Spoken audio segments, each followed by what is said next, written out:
Hey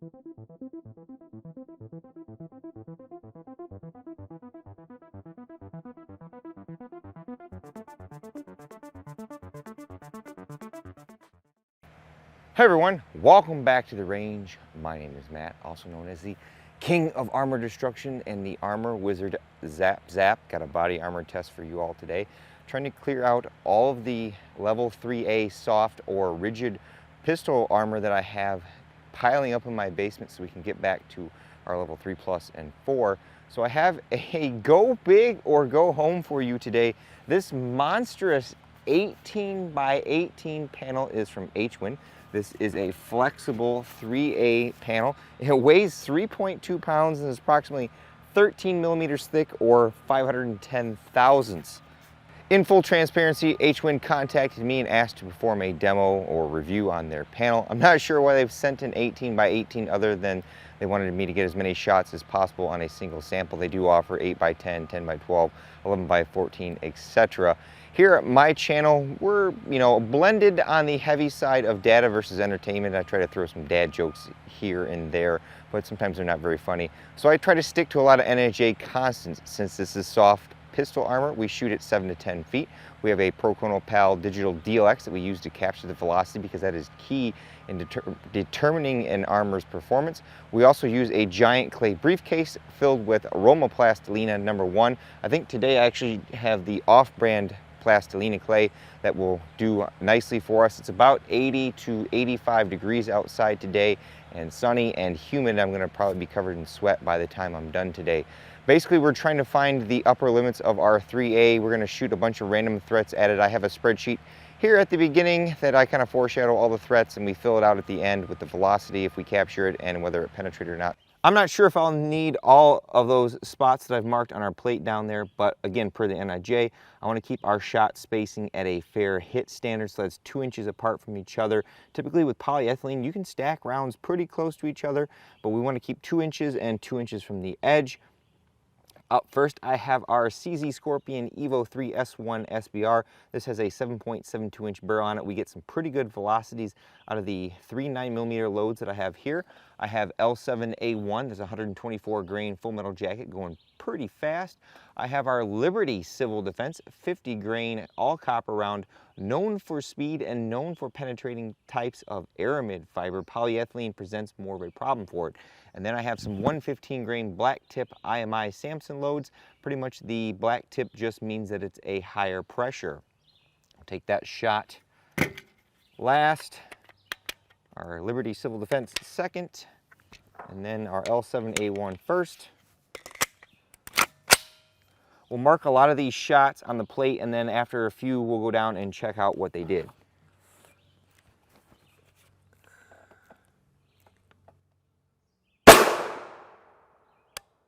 Pretty good velocity off that. I'll just walk these right down in a line on the right hand side.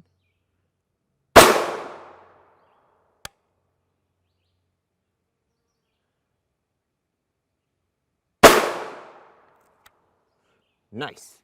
This is where things get a little spicy for our 3A. I brought out our 16-inch ARV9 from Palmetto State Armory. It uses our CZ Scorpion Evo mags. Same shot order, IMI last, Liberty Civil Defense second, and the L7A1 first. We'll place these to the left of those last shots.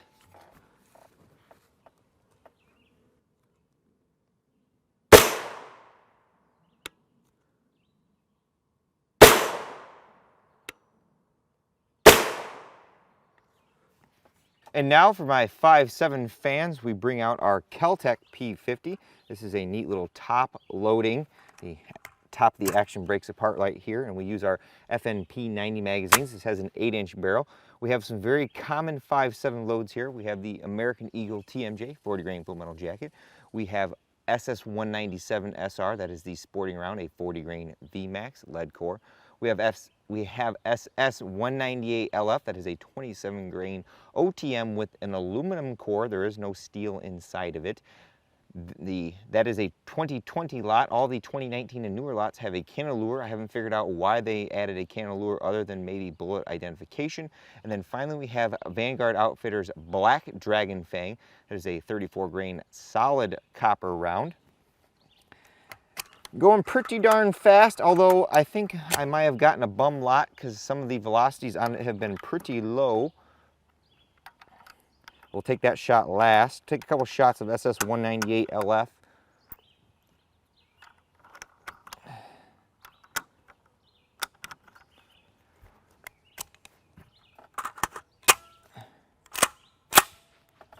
So the American Eagle TMJ first. We're just kind of walking these, you know, in a line, straight up and down.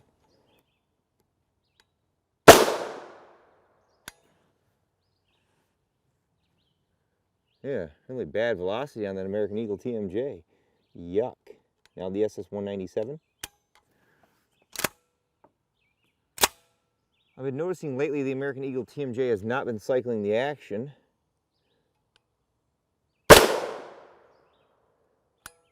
Good velocity off that. Now the SS-198.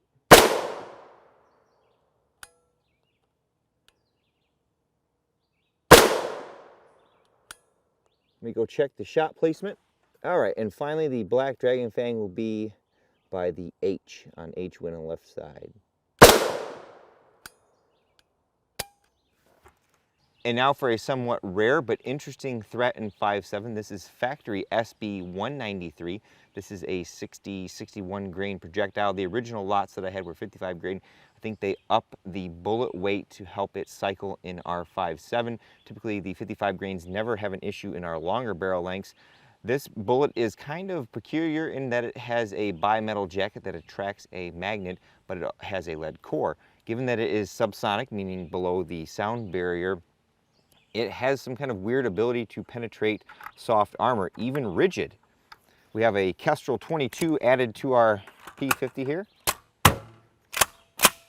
I forget how much this is going to drop at this distance versus what I have sighted in, so I'll try to place this right in the center. 1040, so we were subsonic. You didn't hear that supersonic crack from that bullet. Forgive all the marks on the plate, but I believe we have all fair hits on here. Here was our L7A1 from the CZ, the Liberty Civil Defense, then the IMI, and then from the 16-inch, the same L7A1, the Liberty Civil Defense, then the IMI. Then we went over to our 5.7. Here was our American Eagle TMJ. Here was our SS-197, the 198 shot number 1, and shot number 2. Then here was our Black Dragon Fang, and then our SB-193. There's plenty of spots left on this plate that we can throw a couple more hits on here. Although, like I said, with pistol-rated armor, there's not a lot of threats I can throw at it. I mean, I can throw some Fort Scott munitions and some other things at it, but it would probably penetrate, and not a lot of people have those rounds. Uh-oh, Raggy. We have penetrations from our Black Dragon Fang, our SB-193, our second round of SS-198. Our first round did not penetrate. I'll have to double check the American Eagle. Looks like our Liberty Civil Defense from the 16-inch penetrated. This is some weird constructions. I've seen this before with this plate. They use some foam on the back as a media to help control that blunt force trauma. Then there's this rigid piece of plastic in here. Not sure what that's supposed to do. I don't know if that helps with the controlling the polyethylene from stretching too far. But we'll pull all these off here in a minute and confirm our penetrations when we do our teardown. But there goes to show you our 5.7 with the right load. Even that subsonic load is pretty darn dangerous against our soft armor. Even the Liberty Civil Defense, going fast enough, can do the job too. Before we bring out our last threat for today, I wanted to shoot 2 more 5.7 loads at it, but I wanted to reduce the velocity. So we've got our Palmetto State Armory 5.7 Rock. This has a 4.6-inch barrel. This particular gun produces the lowest velocities out of all the 5.7 guns I've tested, simply because the barrel length is the shortest at 4.6 inches versus the 4.75 from the 5.7. This is R&R Weapon Systems R37X for expanding. It's an all copper load, good at expanding like our Spear Gold Dot and penetrating to some pretty good depths in ballistics gel.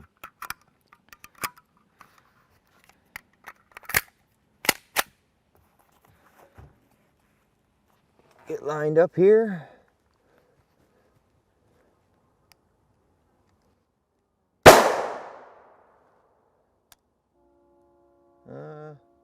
That velocity seems off for some reason. Let's get the second shot here.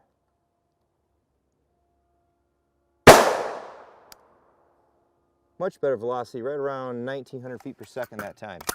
Now our final threat for our soft armor, I don't have a 44 Magnum, but fear not Jamie P. He rides me a lot in all my videos about getting a 44 Magnum. I have ordered a Desert Eagle 6-inch barrel in 44 mag to do some testing on in the future, but today I have 50 Action Express, the big guy. Now again, this is outside the purview of the NIJ. 50 AE slings heavier lead bullets going as fast, if not faster, than 44 Magnum. So I have a 300 grain Spear Gold Dot right here and a 300 grain jacketed soft point. I do believe this is an IMI bullet that they first offered when the Desert Eagle came online. I will take the jacketed soft point shot second, the Gold Dot first. In our prior testing, most panels stopped this, but the back face is what becomes a concern. And this thing has been murdering my shooting bag. This is the muzzle blast.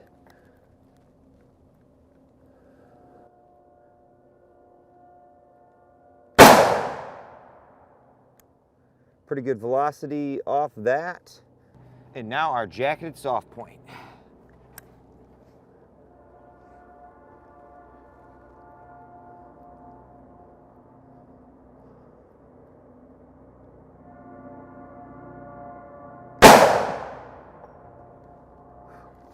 Smoking. This is where we're going to see some real back face. Our Gold Dot shot was right there. Our JSP was there. Our two shots of R37 were there. Again, this plate is big enough that we can continue to put hits on it, especially 9mm. It is really good at stopping those type of rounds, but we'd probably get bored trying to get something to penetrate. Uh-oh, Raggy. Looks like our second round of R37X penetrated this particular plate, but both of our 50 Action Express loads were stopped. Now, if you've watched any of my other soft armor, you'll note that that 50 AE produces some pretty heavy back face. Again, this is just a representation. This guy, 35mm. This guy over here, 37mm. This particular plastic material seems to help control our back face, although I'm not sure how well this would do in a really flexible panel that you would wear all day. This might hinder some of its flexibility, but interesting. Of our 3A panels that we've tested so far, very controllable back face with the 50 AE, although this particular design let more of our 5.7 stuff through. Now for everyone's favorite, the tear down. We tear our plates apart to see what is inside of them. We've got a foam right here. This does help with blunt force trauma, but to what effect, I do not know. Typically, a lot of the higher end manufacturers use a higher density foam. This one's better than most. It's got a decent amount of thickness there. This plastic layer here, again, guessing it's to help with blunt force trauma and help keep the polyethylene from stretching too far, and just more resistance to it. We have our confirmed penetrations. We'll list those in the spreadsheet, but you know, it was the Liberty Civil Defense, the American Eagle TMJ, the Black Dragon Fang, the second round of SS-198 LF, our SB-193, and then the second round of our R37X.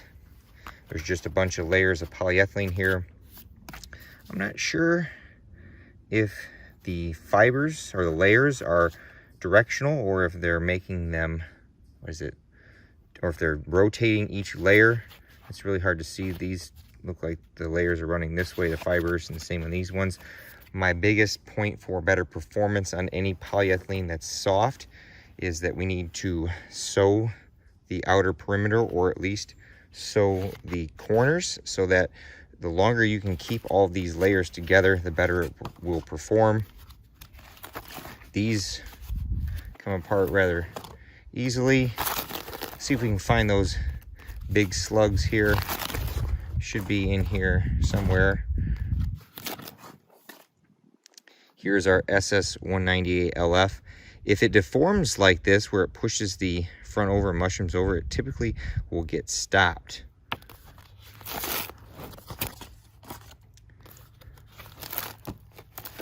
Here's our 9mm load that's stopped, pretty much just smushed right over.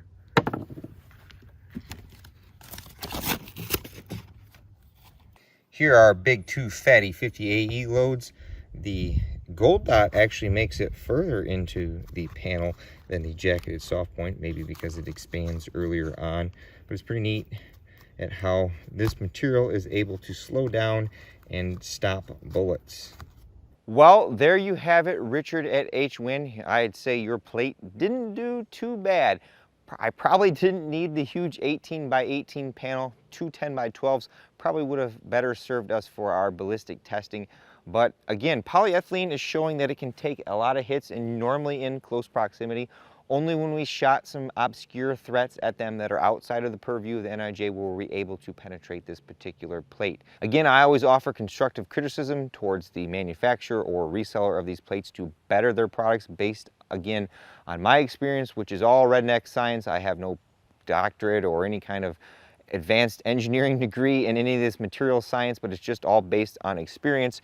We definitely need to somehow sew or contain the outside edges of these soft panels so that when they take hits, the layers can stay together, because when the layers stay together, they stop more rounds. Well, it's time for me to say sayonara and get the heck out of here. At the end of all my videos, I take a moment to thank all those who help make these possible. Number one is my Patreon and Subscribe Star fans. I have a link tree in the description below, so if you want to click that and look at any of those ways to contact me or support me, that is appreciated. Number two is Richard over at HWin. Again, in full transparency, contacted me and asked for me to do a demo on his products. I like testing all different manufacturers so that we can find the best of the best, or if somebody comes out with a new material, that we can test it and see how it compares to current technology. And of course, number three is you all for watching. Until next time, I'll catch you at the range.